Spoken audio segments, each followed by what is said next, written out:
Hello friends, welcome to skill bus. भाई बहुत बार आपने न्यूज़पेपर में, टेलीविजन में या फिर किसी सोशल मीडिया पोस्ट पे ये वर्ड सुना होगा स्टार्टअप्स। तो आपके माइंड में एक क्वेश्चन आता होगा, ये स्टार्टअप होता क्या है।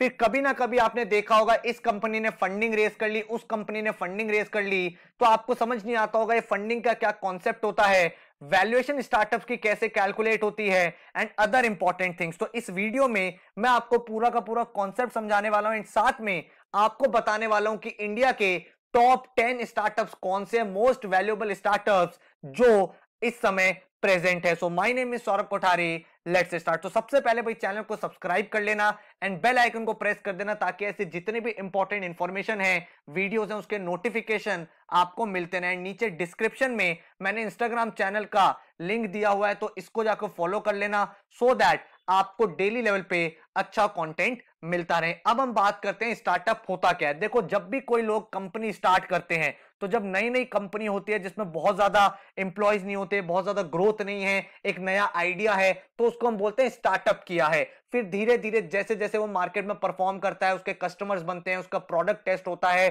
फिर लोगों को उसके बारे में पता चलता है, कंपनी एक्सपैंड होती है। जब वो बड़ी होती चली जाती है तो वो कंपनी बच जाती है। करेक्ट। तो स्टार्टअप को अगर मैं एक लेमैन की लैंग्वेज में बोलूं तो मैं बोलूंगा एक नई कंपनी जो स्टार्ट हुई है एंड धीरे धीरे जो ग्रो हो रही है। ठीक है।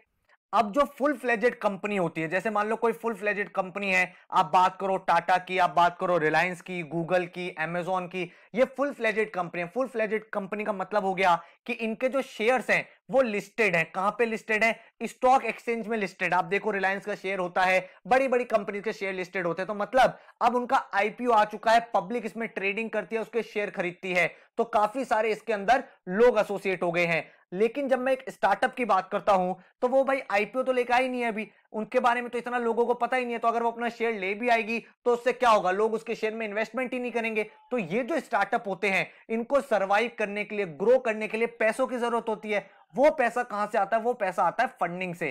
फंडिंग आप एक तरह से एक कॉन्सेप्ट समझ सकते हो कि जैसे कंपनीज होती है ना, उसमें लोग शेयर खरीदते हैं, इसी तरह से कुछ इन्वेस्टर्स होते हैं जो इन्वेस्टर्स पोटेंशियल देखते हैं किसमें? इस बिजनेस में।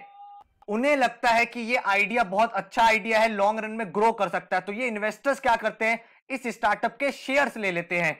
एक तरह से शेयर्स इनको ले लिए और इनको बदले में पैसा दे देते हैं ग्रो करने के लिए। तो मान लो कोई नया स्टार्टअप है, उसका आइडिया बहुत अच्छा है, बट उनके पास पैसे नहीं है, उनकी टीम स्ट्रांग है, उनका आइडिया अच्छा है, कॉन्सेप्ट अच्छा है, एग्जीक्यूशन अच्छे से हो रहा है। वो फिर किसी इन्वेस्टर को अप्रोच करते हैं। वो इन्वेस्टर डिपेंड करता है, वेंचर कैपिटलिस्ट है, एंजल इन्वेस्टर है, या फिर भाई किस टाइप का इन्वेस्टमेंट उनको चाहिए, उस पर डिपेंड करता है। तो वो इन्वेस्टर उस आइडिया को स्टडी करता है, उसको लगता है ये आइडिया अगर सही से एग्जीक्यूट हो जाए तो बड़ा हो सकता है, तो वो इन्वेस्टर अपना कुछ पैसा दे देता है और बदले में इस कंपनी की ओनरशिप ले लेता है, इक्विटी ले लेता है। तो जिस वैल्यू पे वो पैसा देता है, उस वैल्यू को बोलते हैं कि ये स्टार्टअप का क्या है? ये स्टार्टअप का वैल्यूएशन है। ठीक है। इस वैल्यूएशन पे इस स्टार्टअप ने फंड को रेज किया है।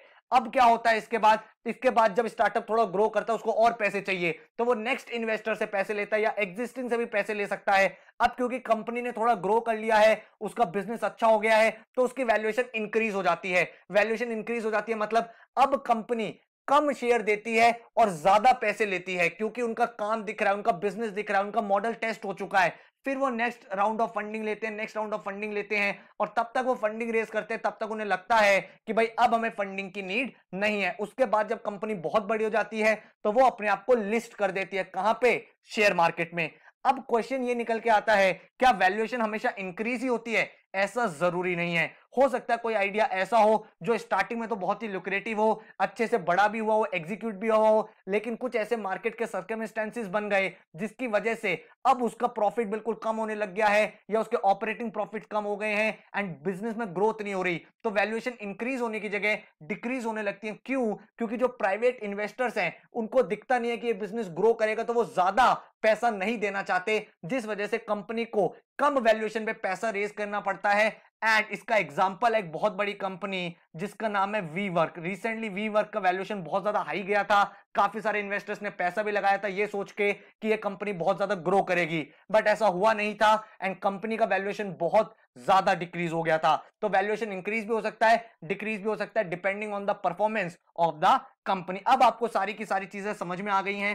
कॉन्सेप्ट आपको क्लियर हो गया है कि क्या होता है फंडिंग, क्या होता है वैल्यूएशन, क्या होता है स्टार्टअप, तो जिस वैल्यूएशन पे इन्वेस्टर पैसा देता है उसको हम बोलते हैं उस कंपनी का वैल्यूएशन। तो अब मैं अगर आपसे बात करूं इंडिया के टॉप 10 स्टार्टअप्स कौन से हैं जो आज की डेट में सबसे बड़े स्टार्टअप्स हैं, तो सबसे पहला है पेटीएम। पेटीएम का जो करंट वैल्यूएशन है वो है $16 बिलियन, मतलब पेटीएम कंपनी की जो वर्थ हो गई है वो $16 बिलियन हो गई है और ये इस समय का लार्जेस्ट स्टार्टअप है। अगर हम सेकंड नंबर की बात करें तो एजुकेशन सेक्टर का एक बहुत बड़ा ब्रांड है बायजूस। तो बायजूस की करंट वैल्यूएशन क्या है? $10 बिलियन है। करंट वैल्यूएशन क्या है? $10 बिलियन, तो मतलब $10.8 बिलियन इस समय इस कंपनी की वर्थ हो चुकी है। नंबर 3 अगर मैं बात करूं तो वो है ओयो। ओयो रूम्स आपने देखा होगा जिससे आप होटल्स रूम्स वगैरह बुक कर सकते हैं, तो उसका जो वैल्यूएशन है करंट वो हो गया $10 बिलियन। इसका मतलब है ये तीनों कंपनी जो पेटीएम है, जो आपकी ओयो रूम्स है और जो आपका बायजूस है, ये तीनों कंपनी क्या बन गई है? ये तीनों कंपनीज बन गई है डेकाकॉन। डेकाकॉन क्या होता है? जिस कंपनी का वैल्यूएशन 10 बिलियन या 10 बिलियन से ज्यादा हो जाता है उसको हम बोलते हैं डेकाकॉन, और अगर कोई कंपनी 1 बिलियन से ज्यादा की वैल्यूएशन हो जाती है उसको हम बोलते हैं यूनिकॉर्न। क्या बोलते हैं? यूनिकॉर्न। ठीक है, तो ये टर्म्स है जो यूज होती है स्टार्टअप वर्ल्ड में। इसके बाद अगर हम फोर्थ नंबर पे बात करें तो कंपनी है उड़ान। भाई उड़ान किसमें है? $7.8 मिलियन का इसका वैल्यूएशन हो गया है। आपसे मेरा क्वेश्चन है, आपने पेटीएम सुना हुआ है, ओयो सुना हुआ है, आपने सुना हुआ है बायजूस भी, लेकिन आप मुझे नीचे कमेंट सेक्शन में बताओ कि उड़ान जो कंपनी है वो किस फील्ड से रिलेटेड है। 7.8 बिलियन की बहुत हाई वैल्यूएशन इस कंपनी की हो चुकी है। इसके बाद अगर हम बात करें तो हमारे सामने कंपनी है ओला कैब्स, फिफ्थ नंबर पे इस समय इंडिया में, जिसकी टोटल वैल्यूएशन है $6 बिलियन। इसके बाद अगर हम बात करें नंबर 6 पे तो फूड कैटेगरी में है स्विगी, जिसकी वैल्यूएशन है $3.6 बिलियन। 7 पे है Zomato, again a food tech company, जिसका वैल्यूएशन है $3.25 बिलियन। 8th नंबर पे है पेटीएम मॉल। भाई पेटीएम और पेटीएम मॉल दोनों सेपरेट एंटिटीज है, इन्होंने इसको अलग से रन किया है, इसीलिए इसका वैल्यूएशन इस समय $3 बिलियन है। पेटीएम जो है वो एक फिनटेक कंपनी है, पेटीएम मॉल जो है वो एक ई कॉमर्स कंपनी है। उसका नंबर 9 पे बात करें तो हमारे सामने ब्रांड है रीन्यू पावर, जिसका वैल्यूएशन है $3 बिलियन। एंड नंबर 10 पे बिग बास्केट, जो एक ग्रोसरी की कंपनी है, जिसका वैल्यूएशन है $2 बिलियन। तो ये 10 कंपनीज है जो इस समय इंडिया में टॉप पे चल रही हैं in terms of valuations, and ये इंडिया के टॉप 10 यूनिकॉर्न्स भी हैं। इसके अलावा और भी यूनिकॉर्न्स हैं बट ये इस समय हाईएस्ट वैल्यूड हैं। ठीक है, तो आई होप आपको यहाँ पे काफी नॉलेज मिली है, कुछ सीखने को मिला है। तो वीडियो अगर आपको अच्छा लगा है तो लाइक कर देना एंड कमेंट करके बताना अगर किसी पर्टिकुलर टॉपिक पे आप वीडियो देखना चाहते हो। So thank you so much, all the best and take care.